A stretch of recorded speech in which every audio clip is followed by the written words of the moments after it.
Je réponds au nom de Mwanakilwa Bendera, promoteur de l'école polytechnique des Grands Lacs de Bujumbura, située à Nyakabiga 1, avenue de l'Imprimerie, numéro 67, une école à programme national congolais, fonctionnant sous la couverture diplomatique de l'ambassade de la RDC au Burundi. Monsieur le promoteur, nous venons d'assister à une cérémonie d'action de grâce dans les anciens de l'EPGL, dont vous assurez la direction. De quoi s'agit-il, monsieur le promoteur? Et notre école est abattue sur la prière. À la fin de chaque année, nous organisons ce que vous venez de dire, une prière d'action de grâce. À la prière d'action de grâce, il est question de remercier Dieu pour l'année scolaire qui vient de se clôturer en beauté. Il est question de prier pour l'année scolaire prochaine ou l'exercice scolaire prochain. Il est question de prier pour nos élèves finalistes qui vont présenter les différents tests nationaux.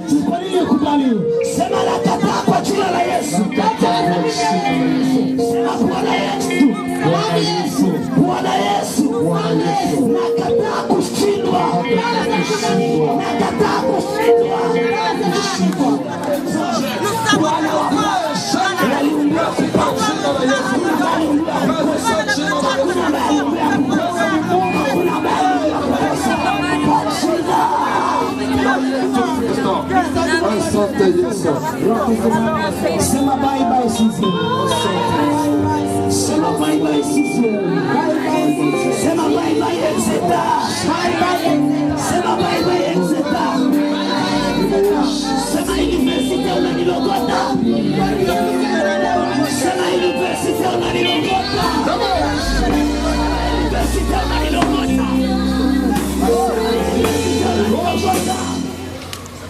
Mwenyezi Mungu, tunakuomba kwa wanafunzi wote waliosimama hapa, upanue vifua vyao, uondoe uoga ndani ya nafsi zao pindi ambapo watakapokuwa wamesimama mbele ya karatasi za mitihani. Mwenyezi Mungu, tunakuomba kwa wale ambao wangeshindwa, badili teste kwa baraka za maombi haya waweze kuweza wasishindwe. Kwa baraka za siku ya leo, Mungu tunakuomba yabariki masomo haya na viongozi wa masomo haya. ENAFEP c'est en 6e primaire, TENASOSP c'est en 8e, examen d'état c'est en 4e des humanités qu'on appelait 6e, mais aussi il est question de remercier Dieu pour nos requêtes déjà exaucées et non encore exaucées et supplier le même Dieu de penser aux requêtes non encore exaucées. Voilà de quoi il a été question aujourd'hui. Monsieur le promoteur, pour ceux qui ne savent pas les différents termes que vous venez d'énumérer, qu'est-ce que signifie en particulier ENAFEP, TENASOP et examen d'état? Bon, ce sont des terminologies, des abréviations. ENAFEP, c'est examen national de fin d'études primaires. ENAFEP, donc ça concerne examen national de fin d'études primaires. Ça concerne la classe de 6e ou le cycle primaire. Tandis que TENASOSP, comme je suis promoteur, le préfet saurait directement ce que ça fait, mais ce que je sais est que c'est un examen prévu en 8e, c'est-à-dire le finaliste de notre fondamental. Si nous étions dans le système éducatif burundais, cet examen s'est fait en 9e. D'accord, parce que ce sont des termes tout à fait nouveaux dans le système éducatif. Examen d'état, c'est examen d'état comme ça se dit. Comme la normale. Monsieur le promoteur, tout en regardant la caméra, j'aimerais que vous puissiez donner les conseils à vos finalistes qui vont passer récemment dans des jours. Les conseils les différents examens sont gratuits, prodigués à nos élèves qui vont présenter les différents tests nationaux, mais aussi ceux qui vont nous suivre et à travers les réseaux sociaux vont profiter de ces conseils gratuitement encore. Le premier conseil, c'est de garder le sang-froid. Ou ne pas paniquer. Parce que quand vous paniquez, quand vous mystifiez un test, même à la question 1 plus 1 donne combien, vous pouvez échouer. Pourquoi? Parce que vous avez paniqué. C'est ça le premier conseil. Donc, gardez le sang-froid. Considérez cet examen, même s'il est appelé test national, vous le considérez comme s'il est composé par votre professeur titulaire du cours. Deuxième conseil, c'est de remplir la partie administrative. Juste après être entré dans la salle d'examen, c'est que l'élève intelligent doit faire, c'est de remplir la partie administrative. Sans cela, on risque de sortir de la salle des classes sans remplir cette partie. Et si vous ne remplissez pas cette partie, vous avez 100%. Ces points, on va les attribuer à qui?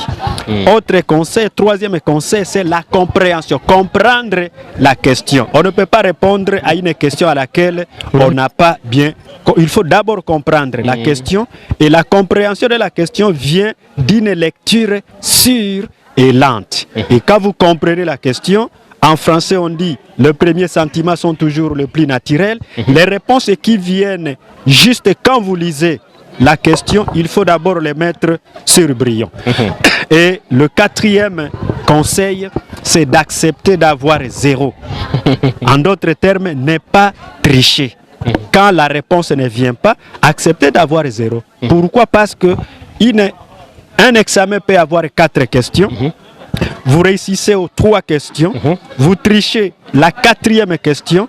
Et si vous êtes attrapé, tout l'examen est annulé. Alors que tu avais déjà réussi aux 3 questions. Et si la réponse ne vient pas, il faut accepter d'avoir 0. Comme l'a dit, c'est un Français qui a dit... le séjour dans l'eau ne peut rendre un tronc d'arbre en crocodile. C'est-à-dire, ce n'est pas parce que vous restez dans la salle que la réponse qui ne vient pas va venir. Si la réponse ne vient pas, acceptez d'avoir 0 à cette question. Voici les 3 conseils essentiels prodigués à nos étudiants, même s'ils étaient à l'école tous les jours, même s'ils prenaient les notes, même s'ils lisaient les notes à la maison, s'ils ne respectent pas ces 3 conseils, ils auront fait un travail nul. Les grands managers, Monsieur Mwanakilwa Bendera, quel est le message que vous lancez à l'endroit des parents qui sont les messages à l'endroit des parents qui sont le premier partenaire éducatif n'est autre que ils n'ont pas fait un mauvais choix, choisir notre école. Je ne le dis pas pour me vanter, la réalité est là, ainsi dit-on, c'est au pied du mur qu'on voit les vrais maçons. L'école est jeune de 7 ans, cette année c'est la 7e année, les parents sont témoins, les parents de nos élèves, et même si ceux qui n'ont pas d'enfants à notre école sont témoins. Donc le message est de demander aux parents de nous renouveler la confiance pour l'année scolaire prochaine, pour qu'elle soit foudroyante. Et par foudroyante, c'est avoir beaucoup d'élèves par rapport à cette année. Qu'est-ce que vous demandez aussi aux autorités burundaises? Aux autorités burundaises, je n'ai pas demandé, mais j'ai seulement à remercier les autorités burundaises qui ont accepté à notre ambassade de créer les écoles à programme national congolais sur le sol burundais. Étant donné que les Congolais sont déjà nombreux, parmi eux, il y a ceux qui souhaiteraient que leurs enfants évoluent dans le système éducatif congolais.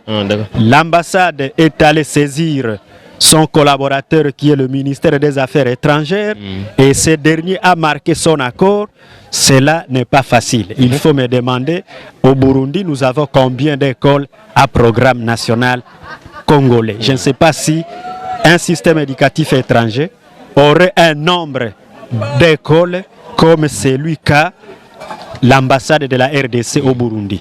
Donc le message est clair que les relations burundo-congolaises sont au bon fixe et je veux demander à mes frères, à mes compatriotes congolais de ne pas ternir l'image de notre pays parce que le pouvoir en place place déjà confiance en nous. Monsieur le promo, selon certaines sources, on dit que vous battez souvent un record en termes d'effectifs des élèves qui fréquentent votre établissement. Quelle est votre astuce? L'astuce, c'est ma franche collaboration avec le premier partenaire éducatif. Qui sont les parents? La publicité ou le recrutement des élèves ne se fait pas pendant les grandes vacances.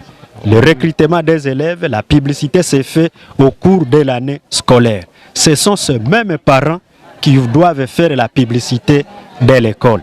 Si vous ne les mettez pas à leur place, les considérez les premiers partenaires éducatifs, les gens qui peuvent fermer votre école sans lettres, par sans lettres, qu'est-ce que je dis?